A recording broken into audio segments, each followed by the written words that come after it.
मदन चौहान जी। धन्यवाद सभापति महोदय। मैं आपका धन्यवाद करता हूं कि आपने जल शक्ति के अनुनादों की मांगों पर बोलने का मौका दिया।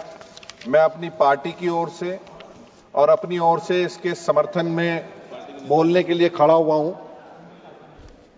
माननीय सभापति महोदय, ये बहुत अभूतपूर्व है कि 99,503 करोड़ 2025-26 के अंदर एलोकेशन हुआ है, और जहां पिछले 10 वर्ष पूर्व जब यूपीए की सरकार थी 17,342 करोड़ आवंटन हुआ करता था, उसकी तुलना में 6 गुना बजट का बढ़ा के ये सरकार की गंभीरता को दिखाने का काम करता है कि किस रूप से जो आने वाले समय में जो चैलेंजेस हैं वर्ल्ड के अंदर पानी को लेके, उसको लेके सरकार भविष्य को लेके कितना चिंतित है, और आने वाले समय में किस तरीके से जल जीवन मिशन के अंदर चाहे 67,000 करोड़ का एलोकेशन किया गया हो, स्वच्छ भारत मिशन के अंदर 7192 करोड़ का एलोकेशन किया गया हो, और जल संसाधन को लेके PMKSY,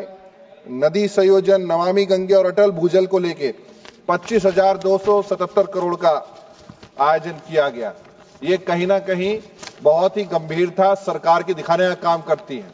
वहीं कुंभ का आयोजन किया गया इस वर्ष, और उसमें महत्वपूर्ण भूमिका केंद्र सरकार और प्रदेश सरकार ने मिलकर सफल आयोजन किया। इसके लिए माननीय मंत्री जी का हम धन्यवाद करने का काम करते हैं। हर घर नल हर घर जल योजना का सभी साथियों ने यहां जिक्र किया। आलोचना करना बहुत आसान है, पर उसको धरातल पे उतार के उस पीड़ा को समझना कि कैसे हर घर तक स्वच्छ पानी पहुंचे और जीवन में बीमारियों से लेकर तमाम जीवन को सुलभ करने के लिए इस भावना को बढ़ाने के लिए 15 करोड़ लोगों को लाभान्वित किया। ये भी एक अभिभूत कार्य करने का काम किया। स्वच्छ भारत मिशन ग्रामीण के माध्यम से 2019 में ODF की स्थिति और सॉलिड वेस्ट मैनेजमेंट के गांवों को परिवर्तन करने का काम किया। भारत की पवित्र नदियों को पुनर्जीवन नमामि गंगे के कार्यक्रम के माध्यम से आज किया जा रहा है। 2025-26 में 2400 करोड़ आवंटित किया गया है, जो पिछले वर्ष के मुकाबले 20% अधिक है। मान्यवर, मैं ज्यादा न समय लेते हुए, क्योंकि किसान आधारित हमारा देश है, PMKSY प्रधानमंत्री कृषि सिंचाई योजना लगभग 60,000 करोड़ का निवेश PMKSY के अंतर्गत किया गया है।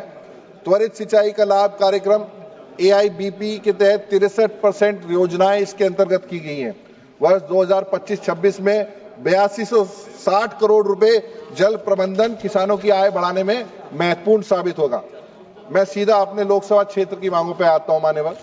मान्यवर, हमारा लोकसभा क्षेत्र गंगा मां के आशीर्वाद हमें मिला हुआ है, और गंगा मां के आंचल में और पूरे देश नहीं विश्व का सबसे अच्छा क्षेत्र है, जहां दोआब की जमीन है हमारी गंगा जमुना की, सबसे मोस्ट फर्टाइल लैंड है।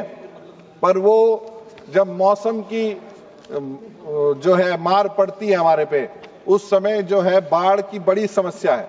बाढ़ प्रबंधन FMBAP बाढ़ प्रबंधन जो सीमा क्षेत्र है, हमारे यहाँ जनपद मुजफ्फरनगर में पुरकाई विधानसभा में एक सोलाई नदी के पास दाएं किनारे पे पुरकाई खादर में तटबंध प्रदेश सरकार से मिलकर उसकी रिसर्च का काम चल रहा है।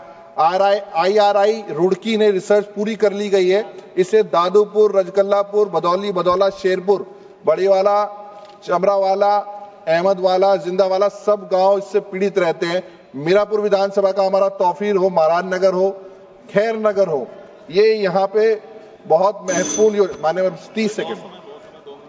बिजनौर नदी के बाएं तट पर हमारे यहाँ जनपद बिजनौर में ग्राम जहानाबाद बेला से एतमाली से जनपद अमरोहा के ग्राम रसूलपुर तक ये तटबंध की आवश्यकता है। ये भी मांग आपके माध्यम से आदरणीय मंत्री से करना चाहेंगे। मान्यवर, बिजनौर बैराज घाट पे हमारे निर्माण में नमामि गंगे की योजना का अगर हमें मिले तो उसका बहुत लाभकारी होगा। और बिजनौर खादर के अनेक गांव हैं जिसमें हर साल गंगा नदी कटान के कारण मुबारकपुर, टी फतेहपुर, सीमली सीमा और मिर्जापुर, कोहरपुर गंज के पास इन सीमाओं में इस लाभ की हमें आवश्यकता है। मान्यवर, मैं पूरे सदन के सदस्यों की तरफ से, क्योंकि हमारी पार्टी का चिन्ह भी चुनाव चिन्ह नल का है और नल का आज मान्य 1 सेकंड बस 30 सेकंड में सबकी भावना है।